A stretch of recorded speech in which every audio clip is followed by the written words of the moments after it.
glad to bring you the third part of the conversation that I recently had with Heather Fortner, the CEO of SignatureFD. Now, I'm not talking out of school. Heather will tell you that she's the CEO of a very successful company. She's 46 years old and she's pregnant. And I asked her, as someone who is in a male-dominated industry, everything she's been through and given her current circumstances, what would she say to other women who are in the midst of their career and maybe struggling with some of the things that she struggled with? Her answer is fantastic, and everyone needs to listen. I was talking to one of our executives who works up here as female, and said, and I was like, yeah, I'm going to be interviewing Heather. She's a CEO of a company. She's 46 and she's pregnant. And she was like, oh my God, I've got to see this. So in our business, we're like 73% women in my company, surrounded by women. I say, we need diversity. We got to hire some men. Your industry is not going that way, right? Financial service and wealth management is not that way. And so I just, you're speaking to a lot of ladies right now, and all of a sudden, and you've been through all of it, the reality of what all that means. What, like, if you can just speak into their lives for a moment, what would you tell them? I have grown up in an industry that is male dominated. I have been the only woman in the room for a very, very long time. And I've seen and experienced a lot of things related to that. I have enormous empathy for women who don't live in an environment where being a woman is celebrated, or even really, I mean, quite frankly, the word would be it's kind of tolerated, right? Mm-hmm. Like you've got responsibilities outside, you're trying to carry your home, you're trying to carry a career at the same time. I have an enormous amount of empathy for that. I think for me, on it, if I'm speaking, completely authentically, so we had our daughter in 2016 after years of trying, and she was, it was a very hard pregnancy, very hard baby. She was in the NICU. She's very early in the NICU for a long time, came home. And it took us several years again to try again. And then we lost the baby in the summer of 2019. And I just thought at that point, like, I just can't do this, right? Like, I can't do this again. And then very quickly after that, COVID hit. I was promoted to president. I was promoted to CEO.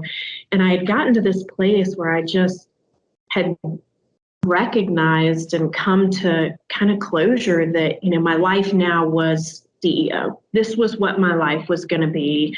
There was no way in a male-dominated industry with the requirements of what a CEO, what's expected of a CEO, that my life was going to be anything else, that we were ever going to be able to add to our family again. And I spend a lot of time in the very early hours of the morning just reflecting, spending a lot of time thinking about the creative side and what I want, planning and that kind of stuff. And very early one morning in January of this year, there was just this very, very quiet voice one morning that, as I was reading, said, who told you that you couldn't do this? Mm. And I was kind of like, well, nobody really, and that started this thought process for me. Well, who said you couldn't be 46? Well, and at the time I was 45. I just turned 46. It's like, well, nobody. Well, who told you that you couldn't be a CEO and have a baby? Well, nobody. And so when I started to answer those questions and really peel that onion, which again, right, I'm trained in professional counseling, so I do this on myself all the time. And I do it on my husband, and he doesn't like it so much. But, when I really started peeling that onion, I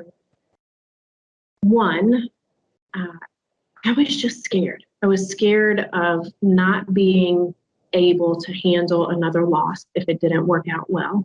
There was one thing.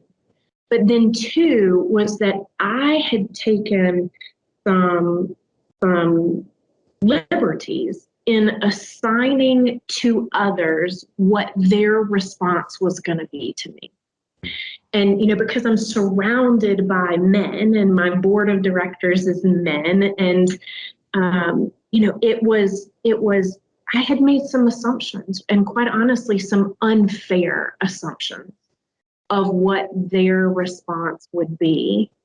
And I had to own that. I really needed to own that I was not giving the people in my life the credit. I was believing them for bad intent and allowing that to inform a decision. And the reality was that was a limiting belief, and it was not true. And so when I was like, oh my God, like, it's me holding me back. It's me, and the reality is I'm making an excuse and trying to lay blame at the feet of someone else. That was when it was like, oh, okay, am I courageous enough, right? Am I able? Will I be able to make it through if, we try again and it doesn't work out? And the reality was that, yeah, I could. And the reality was that my net worthwhile, what mattered most to me was family. And that I needed to believe that the people that support me and the people that are surrounding me and the people that are in my network wanted the best for me as well.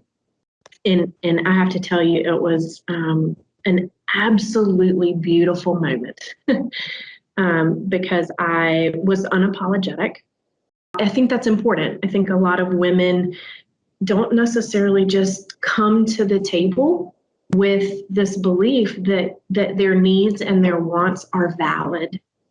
But they also don't come necessarily to the table believing that others will respond well. And quite frankly, sometimes they are not received well. And you have to be prepared for that. And you have to have some real clear boundaries around what you will accept and what you will not accept in those moments.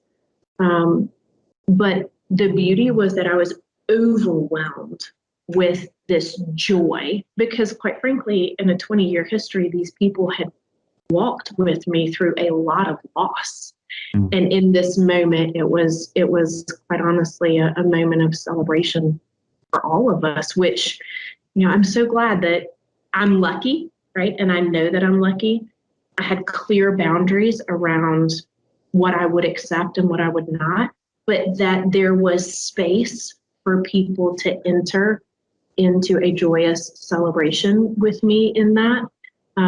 But that requires an enormous amount of vulnerability and an enormous amount of transparency and authenticity with people that as a CEO, I do believe that if you will allow people to know you in that way, that it creates a better organization, it creates better employee engagement.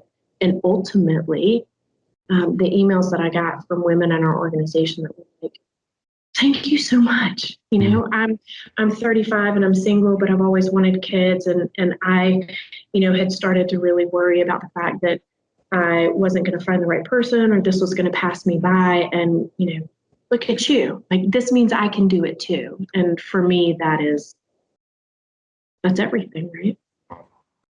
Amazing. Just thank you for sharing that. And so much around the unique challenges that women face, but so much of what you said is just powerful for people. And that was just awesome. So thank you so much for doing this. And I can't wait for people to hear it. And we'll be praying for you and your family and baby and your business and all that. And I'm just so glad to know you. Thanks for doing this, Heather.